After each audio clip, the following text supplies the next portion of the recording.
16 teams are making the trek to the X this week. When it's all over, which two will be the state champions? And the 5 finalists for Miss Hockey and the Jori Jones Award have been announced. There are so many deserving players, but which ones on the lists are most likely to win the coveted awards? Episode 13, Season 1 of the Girls High School Hockey Report podcast starts right now. Draw one by Cowan. Shoe goal. Scores! Holy Family! Destination XL Energy Center! Mael Schugel, her first of the year. Can you believe it? Thank you to MN Hockey TV for that game-winning call. After losing to Minnetonka 4 straight years in the Class 2 AA section title game, Holy Family finally comes out a winner. What a game, what a win, what a relief for the Holy Family Fire, knocking off top-ranked Minnetonka and heading to the state tournament for the first time in school history. Winnie Brown not able to make it this week. She's super busy getting ready for the state tournament, but we are graced with the presence of a special co-host this week, and it is Teagan Kulenkamp, the senior forward for Centennial-Spring Lake Park, a state tournament participant, a Miss Hockey Award finalist. Teagan, are you ready for this? Hey, Andy, I'm super excited. No, I appreciate you coming on last minute. This is going to be great. So talk a little bit about just Holy Family, Minnetonka, this win. It is sort of kind of sent shockwaves across girls high school hockey. What are your thoughts on Holy Family upsetting Minnetonka? Yeah, no, I think I was certainly super shocked when I found out, but I think it just comes down to anything can happen in sections, and I think every team needs to be prepared, show up, focus on all their little details, and just come down to doing all of that because whoever wants it more will end up winning. Mael Schugel with her first goal of the season, the game winner. She's a senior, so awesome for her. But I really want to give a shout out to junior Addie Cowan. She took the draw on the game winner. She won that draw so cleanly, right back to Schugel, who threw the puck to the net and punched the Fire's ticket to state. But I always love to point out the little things that people don't always notice. But so nice job, Addie Cowan. The importance of little things, Teagan. What do you work on? Well, Addie Cowan's a center, and so am I, and it's super important winning draws. And I mean, that literally came down to the game. She won the draw, and they got a shot. It's the team that focuses on the little details the most. They're normally the ones that end up winning the game. Well, this win comes in the midst of hardship for Holy Family. One of their coaches, Jason Jensen, continues to recover from a very serious injury he suffered during the Fire's practice on February 4th. The hockey community, as you know, Teagan, they're great. They rallied around Jason. They've raised more than $120,000 for his family. I asked Fire junior Katya Sander to talk about the win over Minnetonka, how Jason's injury is impacting their team, and what her team needs to do now to defeat Moorhead in the state quarterfinals on Thursday. Yeah, no, beating Tonka this season was definitely a surreal experience. Throughout everything we've been through this season, all the highs, the lows, everything we've experienced, it all came to this one moment of us beating Tonka, and it was such a surreal experience beating them because the past 2 years, I remember looking over the side of the ice and just knowing that I want that to be me, and this year it was us, and it's because all the hard work and motivation that we've had. And I think the motivation for that game really started before the game in the locker room when Coach Jens, his wife Kelly, came to the locker room, and I think that really gave our team a sense of motivation and reminded us of who really is cheering for us and all the support that we really do have. So I think that really helped us and fueled us throughout the game. And I think that for the Moorhead game, we just also really got to have that hard work, determination, grit, and disciplined attitude that we had throughout the game in Tonka. And I think that will really help us and lead us. Obviously, Teagan, getting to the state tournament is a special experience. This is your second time, right? I mean, this is the second time that you guys have advanced? Yes, correct. Yeah. So you hear Katya say, she just always looked across and said she wanted to have that experience. Just how important is it? And for you, a couple of years ago you go, last year you don't. How much will you cherish this? Yeah, no, what Katya was saying, I think every Minnesota hockey player, they just crave the feeling of touching the ice at the Excel. And it's super like it's not handed to you. And I think that's really what it showed. And Katya had a great message and they should be super excited, but they just wanted it more. And it seemed like they had more belief in each other. And now I feel like they just got to go out and have fun and play their game at the Excel. All right, so let's run through the Class AA bracket and go through the best matchups and the most likely scenarios at the end. Holy Family and Moorhead will square off in the quarterfinals. Holy Family is the 5 seed. Moorhead is the 4. Here's how the seedings ended up. Edina number 1. Somebody named Centennial-Spring Lake Park number 2. Hill Murray number 3. Moorhead 4. Holy Family 5. Andover 6. Rosemont 7. And Farmington 8. Congratulations to the Tigers for making it to the state tournament. Great season and a very good win in the Section 1 championship over last year's winner, Northfield. But it's a very, very, very long shot for them to upset the defending champions from Edina. I watched Teagan Edina defeat Benilde 3-1 in the Section 6 AA game last Friday. Edina's so skilled, so structured, so good. I see them moving on to the semis on Friday. Here's what Hornets senior Lorelei Nelson told us about defeating a really good Red Knights team in the section final and her thoughts on the opportunity for back-to-back state titles. We always know that BSM will come out with a strong, hard offense, and we knew that we had to match it. We had to play strong defense. We had to buy into our PK and our D zone especially more than ever. I think we also had to capitalize on moments when we had power plays and when we had good zone time. I think BSM always gives it our all. I think both teams played their best, and it was a really good game. It could have gone either way. And I'm so excited to go back to state. The chance to be able to compete for a back-to-back title is actually incredible. Every year it gets better, honestly, and it's never taken for granted because it's such an amazing experience, and I'm so grateful to be able to go and compete for it again. Teagan, give me your thoughts on Edina. I mentioned skilled, structured, well-coached, just a really, really good team. What do you think? Yeah, I agree. I think their team is super deep. And the biggest thing about them is they have that experience of going to the Excel and just how to play in tight games and sections, and they know how to win. And I think they're coached super well. So it just comes down, at the end of the day, they kind of know what to do and they know how to win when it counts. So. Whenever we have Lorelei on, she talks like soft and like she's so nice, and then she gets on the ice and she just kicks butt. I mean, she's tough out there. Right. I mean, right. Lolo's a very, very good player too as well. And just a junior. I always forget because she's a 2007, but just a junior, so she's got one more season with Edina. All right, so Centennial-Spring Lake Park will take on number 7 Rosemont. This one, it could be a close game. Centennial-Spring Lake Park, definitely the dominant team in the first half of the season. You know this well. You continued to win down the stretch, and don't get mad at me, but your schedule has softened a lot down the stretch. What do you think?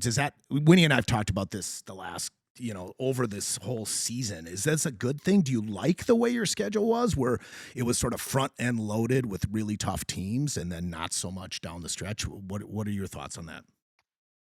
Yeah, no, I think our schedule was structured really well, and I liked how at the beginning we had to figure out our place and make sure we were showing up. And I think at the end, it just really helped us gain confidence and start playing like super good team hockey. And I think we were like hitting our stride right at the time we need to. So you and Rosemont met once this season, way back, way back on November 12th. The Irish lost. I believe that was at your place, 3-1. Not a blowout. Tell us about that game. It was 3-1, and then what you think in terms of how much your team has improved since then. Yeah. Well, that was our second game of the year. I think we still had a lot to figure out how to figure out where each other plays and all our lines and all that. But Rosemont with Sophie Stramo's team, they're always a good team. I remember they're just aggressive, they're big, and they're coached well. And of course, they have Sophie Stramo, who's just such a great leader. And she just like helps encourage their whole team. They always like are super competitive. So I think it should be a good game. Yeah. Sophie Strammel, she is definitely a factor. She has scored the game-winning goal in 2 of the last 3 section championship games to send her team to state. She constantly, as you alluded to, comes up big in the biggest moments. I would never count her out, ever. And here's what she told me yesterday. Yeah, we're super excited to make it back to the state for the 3rd year in a row. I mean, this team works so hard, and I think at the beginning of every year, we're kind of like, I don't know, we'll see what happens, and then we just put in so much work during the season, and to be back and to be rewarded again is just amazing, and I'm super excited for this week. When it comes to Centennial, they're a great team, so fun to play against. We played them earlier in the season, and we played them close, so I think both of our teams have evolved a ton since the first game of the season, but it'll be a good battle, and I think we just got to play Irish hockey and do our thing, and we'll be good. Not only did she score the game-winning goal against Eastview to send her team to the state tournament, I watched the last 4 or 5 minutes, and there were a handful of face-offs that she took. She never came off the ice. She did not lose one of them. I mean, she is just, like you said, she's just a huge leader and gets a lot out of that team. No, yeah, for sure. Soph always has come up in big moments, and I think again going back to the little details, she knows needs to be done, and she has such a strong IQ that she always just gets the job done. Yep. All right, let's move to what I think is a really tough draw for both teams. Number 3, Hill Murray versus number 6, Andover. Sounds strange, Teagan, but Tonka's loss resulted in the Pioneers moving up from number 4 to number 3 and a quarterfinal matchup with Andover. If Tonka would have won that game, Hill Murray would have been number 4 and would have played Moorhead. And don't get me wrong, Moorhead is a great team. Great coach, Ryan Kraft. They're playing great hockey, but I do think Hill Murray matches up better against Moorhead than the big, strong, physical Andover group.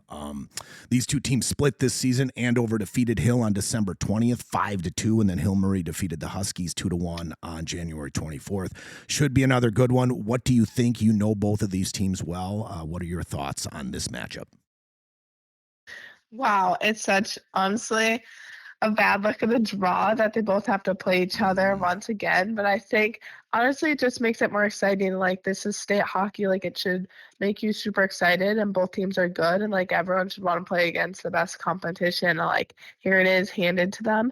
And I think it's just going to, again, come down to the details and which team has more belief in each other and just loves each other more and who comes out with more energy and capitalizes on their chances. So. Well, we already talked about Moorhead and Foley family at 4 and 5, so that's the Class AA field. As we've talked about all season, I don't think there's a clear-cut favorite in this group, but personally, I think Edina might be the best team right now. I have a feeling, if I ask you who's going to win it all, it might be a team called Centennial-Spring Lake Park. But be honest, who's the favorite in your mind?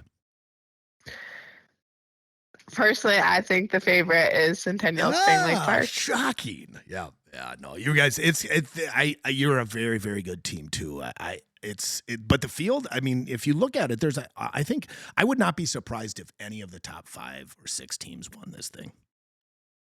Correct. I agree. Yep.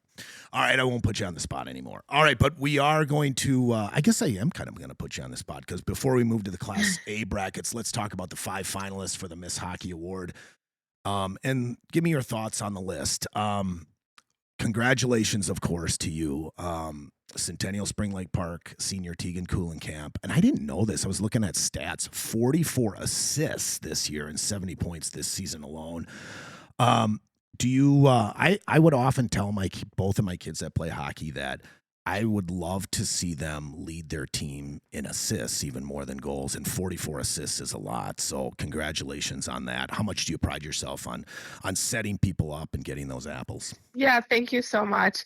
No, I just try to go at it and not think about points when I enter the game and stuff. And I think it just kind of flows when I start get going with my line mates and we just come together and we start scoring on our opportunities. And then the points honestly just come with it. So. Yeah. Awesome.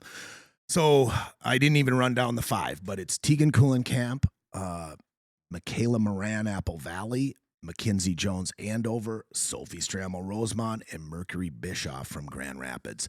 Thoughts on that, just that handful of players overall? Yeah, I think everyone is super deserving. And I mean, if you look at the stats of all the girls, it's crazy the numbers those girls are putting up. And especially since Max only D, the amount of goals she has, especially on Andover with the competition she plays, I just think everyone's super deserving. And it just shows like your hard work will pay off.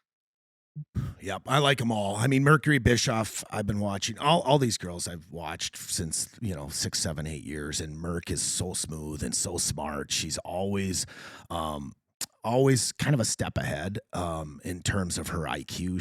She's awesome. Sophie, we've talked about Sophie over and over. Can't say enough. Mac Jones, not only does she have the physical stature, but she's a great skater, a great kid, and just loves to score goals. So that's awesome. And Michaela Moran, Josie, my oldest, played with her in Tier 1 for District 8 in the Moose several years back, and she's such a finisher. There's just so, like you said, they're all so deserving. I like them all. I love them all a lot. It's great. So, and there's others that didn't make the list that are very good too as well. And I think it speaks to just how far the girls' game has come and how many great players there are. So, good luck to you. The award is handed out on Sunday, this coming Sunday at the banquet. Let's talk about the goalies, the Jori Jones Award finalists. They too, that list has been announced. Mallory Hartle from Moose Lake area, Layla Hemp from Minnetonka, Ida Huber from Dodge County, Taylor Crescent from Moorhead, and Zoe Rimstead from Holy Family. I bet, like, you probably have played against all of them. Maybe not Mallory Hartle, but what do you think about that group? Yeah, no, I think it's an awesome group. And I think, again, it shows how deep Minnesota hockey players have because there's so many good goalies that have made that list. But I think the goalies on that list, they're super good. And especially against the competition that some of them play, and they're still putting up that good of numbers is super impressive. All right, let's go over the Class A state tournament field now. Seedings came out. Here they are. Number 1, Dodge County. Number 2, Orono. Number 3, War Road. Number 4, Holy Angels. Number 5, Proctor Hermantown. Number 6, Marshall. Number 7, Fergus Falls. And number 8, River Lake Stars. And Teagan, I'll preface the conversation by saying I truly believe any of the top 4 seeds could win this. And I just think those 4 set themselves apart from 5, 6, 7, and 8. And you've had an opportunity to play. You played Orono. What are your thoughts on the Class A field overall?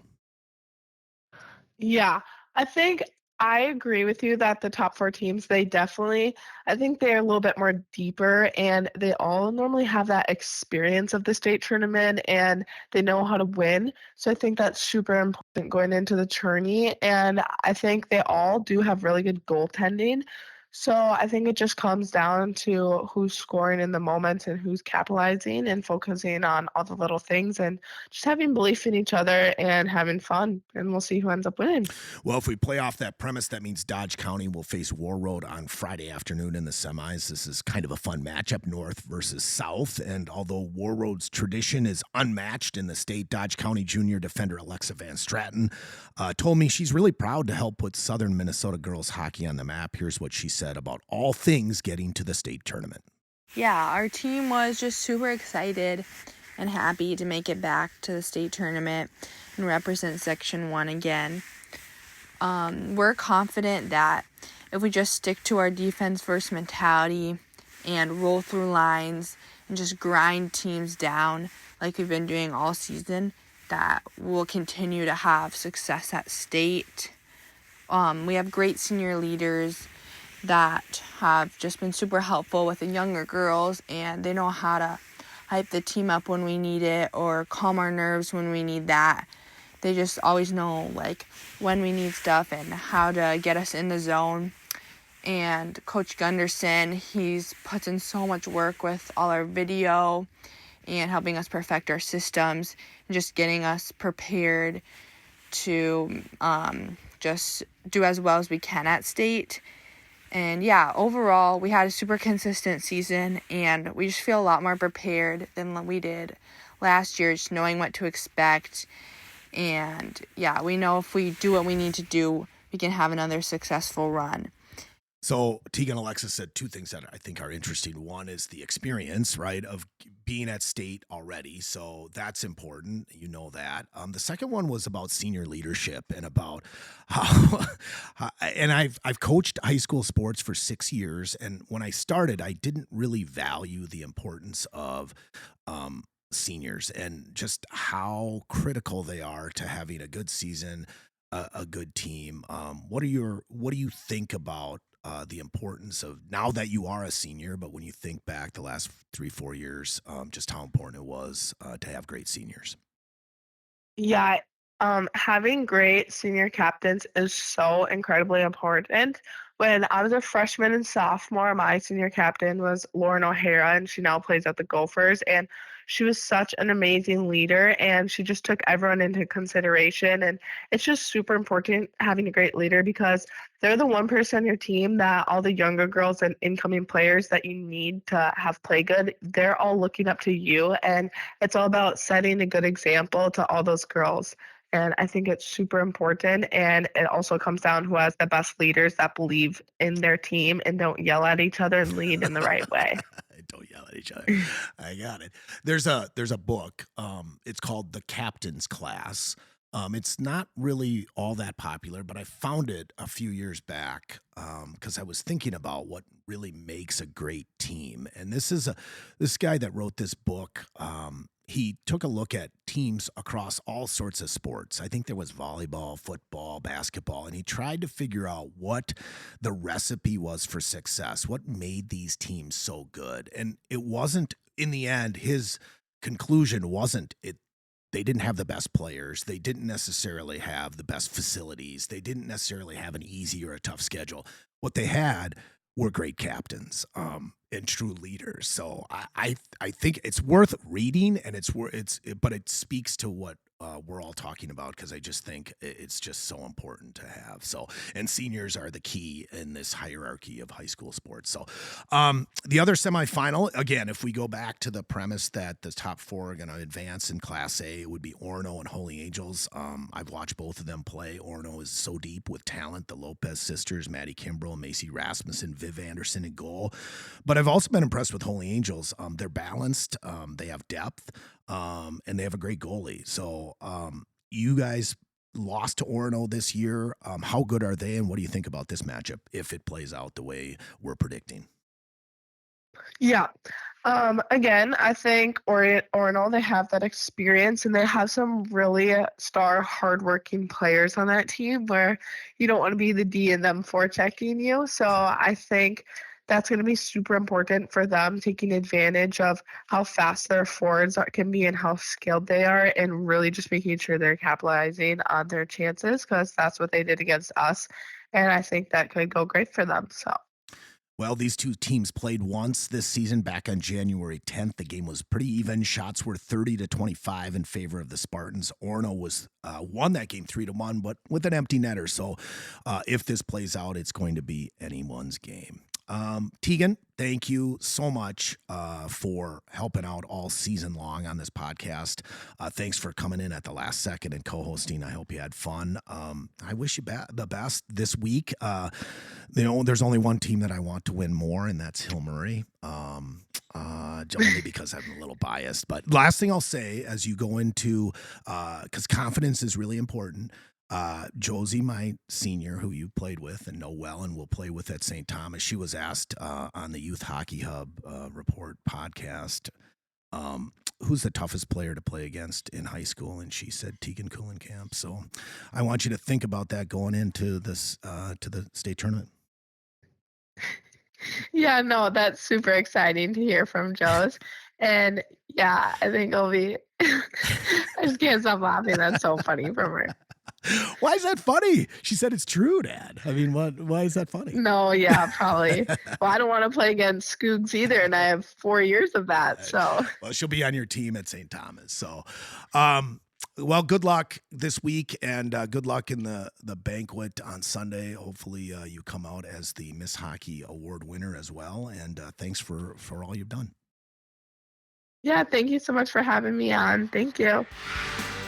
Thanks for listening to the Girls High School Hockey Report podcast, and thanks to the players who contribute to this show. This week it was Katya Sander, Teagan Kulenkamp, Lorelei Nelson, Sophie Strammel, and Alexa Van Straten. Also, thanks to Cy Dotson from Triumph Pictures for helping produce and edit this podcast.